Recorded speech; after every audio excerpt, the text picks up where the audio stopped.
the fee for a child to get into a preschool itself starts from lakhs. Why is that difference in the fee is suddenly increased so much? See, expectations of the parents have increased. The facilities they want in the school has increased. Earlier, there used to be benches, chairs, one teacher, and maybe one caretaker looking after 5 sections. Today, that's not the whole thing.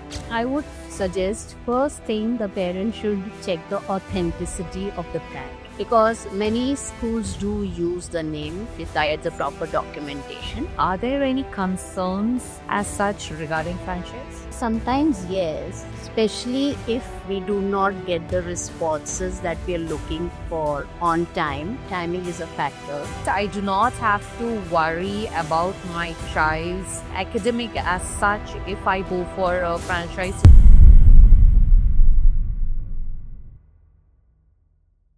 Welcome to Yellow Slate Podcast. Today we have with us Mrs. Pratima Sinha from TSR Educational Society. Let's welcome her. Hi, Mrs. Pratima. Hi. Birla Open Minds is the franchisee under DSR. Is that right? Yes. Yes. So can you tell us a little about how does the franchise system works when it comes to school? I may want to invest, but I may not have the know-how. So what do? I look at organization which has a good brand, which has got its own ethos, the policies, the legacy, and I may associate with them and take what they have to give us and associate ourselves. Basically, it's a win-win situation, I would say, when I take a franchise of some organization. So in education, we felt that, Birla Open Minds has been doing great. Okay. And that's why we went for it. So how do you say a franchise school is different from a regular public or a private school? I mean, is there anything really different that stands out? I would say it's anything different, but what I see as an advantage is that there are other franchise schools of the same name across the country. So that builds up the parents' environment or stakeholders' environment in our school. There is a due diligence that happens. Then we follow the compliances of the franchisee. So basically, there's not such a big difference, but definitely I feel if there is someone to monitor and guide and see to it that things are going, on time and well.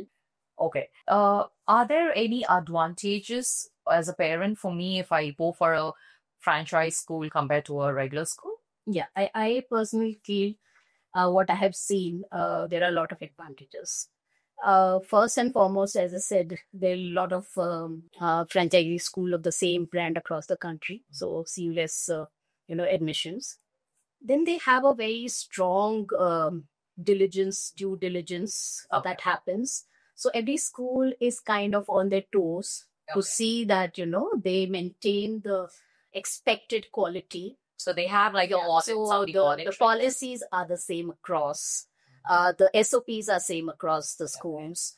The curriculum that comes is well researched by the subject expertise, including the school is given beautiful annual day and sports day programs. So all these things do matter because everything goes very seamlessly. So for a parent, supposing he's going to another of those Birla schools, like for him, it's a cakewalk. Okay. For the child also, it's a cakewalk. And because of the due diligence, every franchise ensures that the school is running, as per the norms. Also, they have regular teachers training programs. They also help the schools in hiring teachers from across the country. Okay. So we get good resources. So a parent will find that the quality of teachers is definitely, superior to what it may be for a standard school. Okay. So you mean to say a franchise school is a trial and tested? Yes. Than like a regular school? Yes. Trial and tested, of course, yes. Mm-hmm. As I told you initially, that I may not have the know-how. Yes. I would struggle. Yes. It will be a struggle of 1 year, 2 years, because I know for sure that For a school to get going, it takes nearly 5 years. Yes, correct. Okay. But when we take a franchise, it is automatically everything is settled. Okay. Sometimes we also get the right resource as a principal if Okay. we need to find. So there are a lot of advantages and, support and guide from. Okay. Yes. So as a parent, I do not have to worry about my child's academic as such if I go for a franchise system because Absolutely. everything is Absolutely. Yes. Okay. So we have, there's a monitoring system of the academics also. So we have, people visiting from the head office and observing the classes. That happens on a regular basis. Yes, on a regular basis, at least 2-3 times in a year. So that ensures that the quality that is being given to the student Okay. is Can you tell me about the fee structure? Why is a franchise school fee a little lower compared to the private school? Is there a reason? I don't think so. The fees has got to do anything with it. Okay. It all depends upon the location of the school. Supposing it's in an urban city, definitely it will be in par with other schools. If it is in a semi-urban or a 3-tier city, it will be the fees will be according to what is a norm of that particular area and location. Okay. So it's not necessary that Birla Open Minds has got the same fee structure across all the schools in the country. So when it comes to franchise, the school fee, does it differ between a franchise school fee? Does a franchise school fee differ from a regular public school fee? Not really. Okay. It doesn't. Although the school is paying a royalty to the... Yes, that was my question. Isn't the school charging us as parents the royalty that the school is paying? We try to balance it based on the facilities that are being provided as well as the royalty that is. I don't think so. There is a lot of difference between the fee structure of a franchisee school or a normal school. Okay. All right. You have been in the educational sector for past 40 years. And now the fee for a child to get into a preschool itself starts from lakhs. Why is that difference in the fee is suddenly increased so much? See, expectations of the parents have increased. The facilities they want in the school has increased. Earlier, there used to be benches, Yes. chairs, Yes. okay, and one teacher. Yes, and the fan And just one teacher and maybe one caretaker looking Yes. after 5 sections. Yes. Today, that's not the common thing. Okay. Every class has to have two teachers, Okay. one caretaker, just 26 students. They need the best furniture. The furniture has to be rounded because it may hurt the child. Okay. They have to be CCTV cameras. Buses have to have, the Tracking tracking device. So when we talk about that we require all these things in the school, there are certain preschools who are doing a live Yes. telecast, Yes. right? Parent is sitting in the office and watching what the Yes. child is doing in school.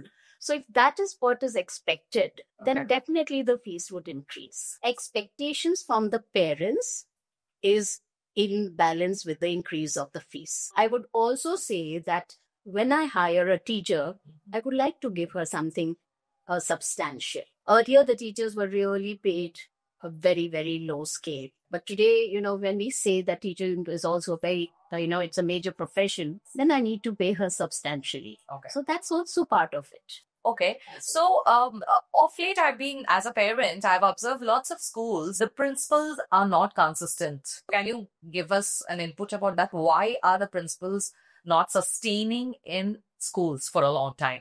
See, times are changing very fast. So I won't blame anybody for the changes that are happening. Okay. We change so fast. Okay.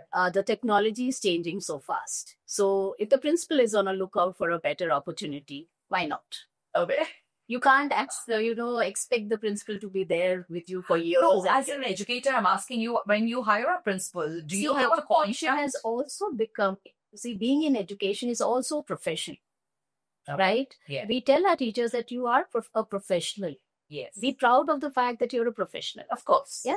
So if that is the case, and if the principal gets an opportunity, if it is better than what she's, or he or she is getting at present, Mhm. we cannot stop that. Okay. So that is how it is working now. It's Okay. no more 20 years, 30 years. We did 20 years and, those kind of things, but it's You not were at the that school now. for 20 years. So we accept it. Okay. We accept it. In franchise model, when you hire a principal, do you have a contract that the principal has to serve you for 5 years or any tenure? Yes. Do you have a contract Yes, tenure? we have a contract for 5 years. Okay. But see, in case there is an emergency and the person has to leave, Okay. we can't stop them. Okay. And let me tell you that nobody is indispensable in today's world. So if one goes, there's a lineup of many, many more. And we do get good principals. Of course, our principal has been there with us from last 6 years. Right. So she's been doing extremely well. Okay. Also, it depends of principal staying. How much freedom is the owner of the school or the senior management level or the board of governors are giving the principal? Because sometimes they have to take decisions on their own. Okay. They cannot just keep depending upon the board of governors or the society or the senior management level people, day-to-day decisions and all. So how much freedom is being given to that person also, I think, helps in the staying power of the principal. Okay. So all these things that you're talking about in a franchise school, is everything jotted down as points for the principal to do? The job and responsibilities, Okay. the roles and responsibilities are all there. Mhm. The job profile, that of course is there, I'm sure, with all the schools. It's not just Yeah. a franchise school. I think this is very personalized to each school. I won't say that's a case for Nandel, but every school has got their own, job responsibilities at every different level. So that's Okay. fine. Okay. So is there inter-teacher exchange programs also happening in franchise school? There is. Okay. In case a teacher, as I said, students going from here to Bangalore, or a teacher coming from Bangalore to Hyderabad, and she feels that she can join one of the schools, she's welcome. And at the head office level, there is, of course, an HR, which is always scouting for, resource people. So there's always a data that is there with them. Okay. And it really helps. So you'll have inter-student exchange programs? We have had. Last time even I wanted to have it, but it didn't work out. But other schools have been having it on a regular basis. Okay. Yeah. As a parent, what would you say are the main points that I have to look at that branch? Can you give us some points that we can look for in one particular school?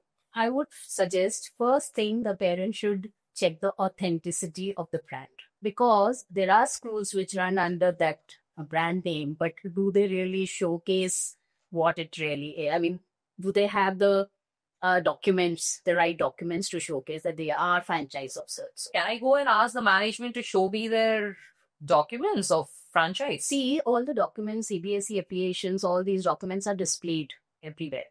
Okay. Because many schools do use the name without the proper documentation. So that, of course, authenticity of the brand name has to be checked by the parent. Then how is the legacy of that brand? How is the ethos, the mission, the vision of the school, of that brand, and how well it is happening in that particular school. Okay. So these kind of things will help them to understand that this school means what they are, they're really talking about. And they are giving it to the student what they are talking about. So these are the basic things which I feel. And of course, they do, when they come to the school, they do meet the heads, they meet the principal. They like to have a campus tour. This is everywhere. But these things have to really matter. If they want to see the curriculum, they can check the curriculum also. Because they will find that curriculum every school of ours. So I think that is the main things I would say that parents should check. So as a parent, before I enroll my child, I need to have as a principal, I used to meet every parent to get for admission. Okay. That's interesting. And it 200 really, really helped. Okay. So you'll have like 200 or 300 applications. Would you meet all the parents? See, 200, 300 applications, yes. But those who come for inquiries of the school may not be 200, 300. Right. Okay. And if I can meet them, I find it very interesting. Before enrolling a child. Yes. Okay. Why not? Okay. Can you tell me what changes have you seen over these 40 years? Oh, a lot of changes. I've On the changed top, myself also, you have Daya. done. And yes, and in fact, when we take sessions for teachers, I do a lot of teachers training also. Okay. When I take session for the teachers, I tell them, if you do not change, you will become extinct. We'll become a dinosaur. Time is changing and things are changing so fast. We have 21st century students with us. And if I do not think that way, then what am I doing? It's very, very, important. So I've changed myself accordingly. And that's why I feel that I'm sitting here as a, chief executive officer. So it's like a learning process for you along with Every day is a learning process. Every day. There's no single day that we are not learning something new. Education is like an ocean. What we know is just a drop of it.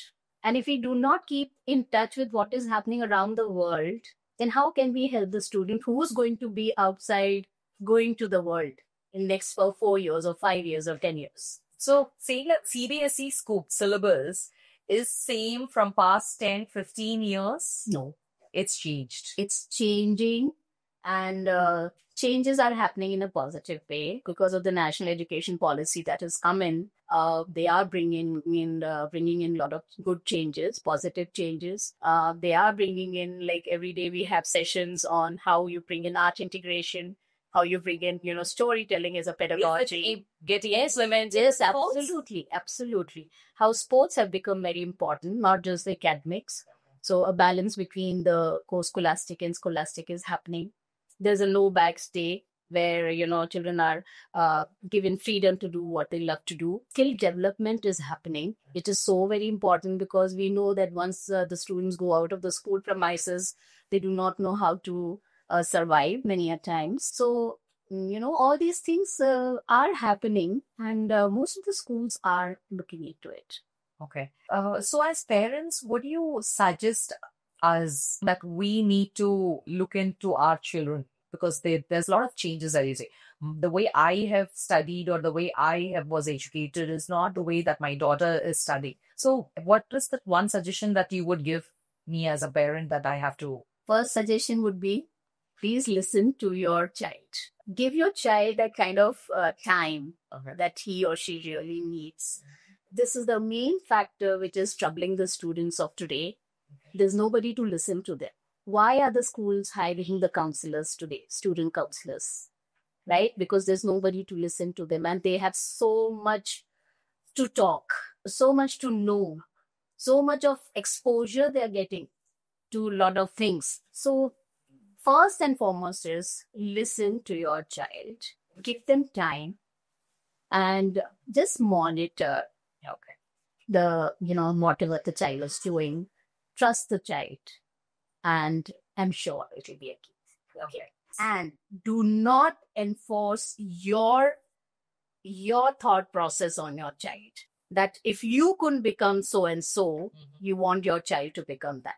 If you couldn't become a doctor, you want your child to become a doctor. Give them that freedom to choose what they want to do. Because today, I'm sure when we talk about career counseling and all, there are so many careers which have opened up. Right. The vista is open for them. True. So I would say this is my humble plea to all the parents.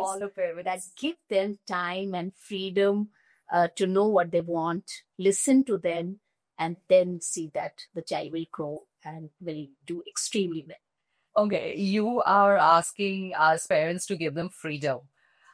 Freedom to what level? The child should know the limitations of what type of freedom and how much freedom are you ready to give. So as a parent, I be very clear about all these things with your child. So as a the parent, rules have to be set that's in the beginning itself. So as a parent, I need to set the rules. Yes. And what if the child is not aligned with the rules that I set? So I'm sure, there's a mutual understanding between the parents and the children. And if you, as I said, listen to them and give them that kind of time, believe in them. And I'm sure the child will not take advantage of you.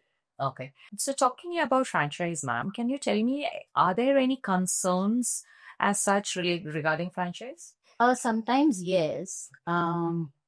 Especially if we do not get the responses that we are looking for on time. Timing is a factor. Also, in terms of, because there's a royalty, so increase in royalty year after year, or the curriculum change is happening too fast, which is again a disadvantage, or I would say a concern. Okay. And also to convince the parent that this is what is expected from us, because they may have a different mindset. Convincing the parent that this is what is expected as a franchise is also, I would say, a challenge and concern.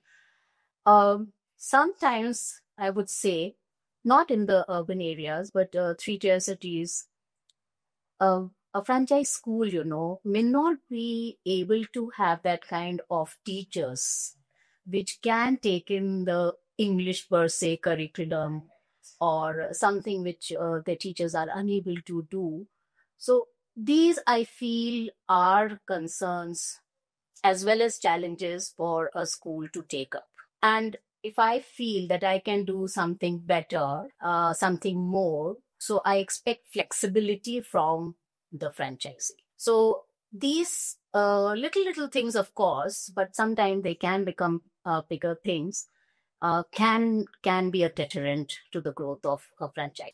So when it comes to franchise, does a franchise school fee differ from a regular public school fee? No, not really, because as I said, the brand value remains as it is.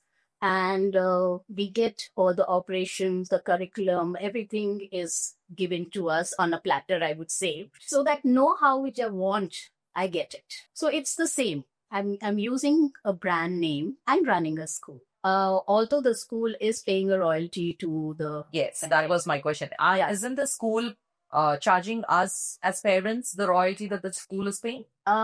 We try to balance it based on the facilities that are being provided, as well as the royalty that is. I don't think so. There is a lot of difference between the fee structure of a franchisee school or a normal school. Okay. School. All right. School. Okay. So what role do franchise school play in improving access to quality education in different regions and communities? As I said earlier, that there is a due diligence. And after the due diligence, when the franchisee gets to know that this particular school needs improvement, every school has got certain dark. There's no ideal school. Right. Exactly. So every school has got a gray area where one needs to really look into, improve on it. So that's where, I would say here it's an advantage, because that support and guidance that one gets helps the school to grow in a better manner, whether it is academics or non-academics or operational issues, or financially sometimes they can be, supported. Okay. So I personally feel that as a larger perspective, if you see, it is an advantage to go for a franchisee rather than a standalone, because, there are 5 people looking after you. So if there is a need for teachers training, yes, additional training is provided. Okay. If there's a need, as I told you about Burlington English, yes, sometimes, in a semi-urban areas, students need that English spoken classes for English, or mathematical skills or something. So that is additional support is provided. Okay. So it definitely helps. Okay. Thank you so much, Ms. Pratma, for being here. It was lovely having you. No, I really enjoyed myself, and I could put in my perspectives, and I hope it will help the parents to understand how to go about when they look for admissions in this.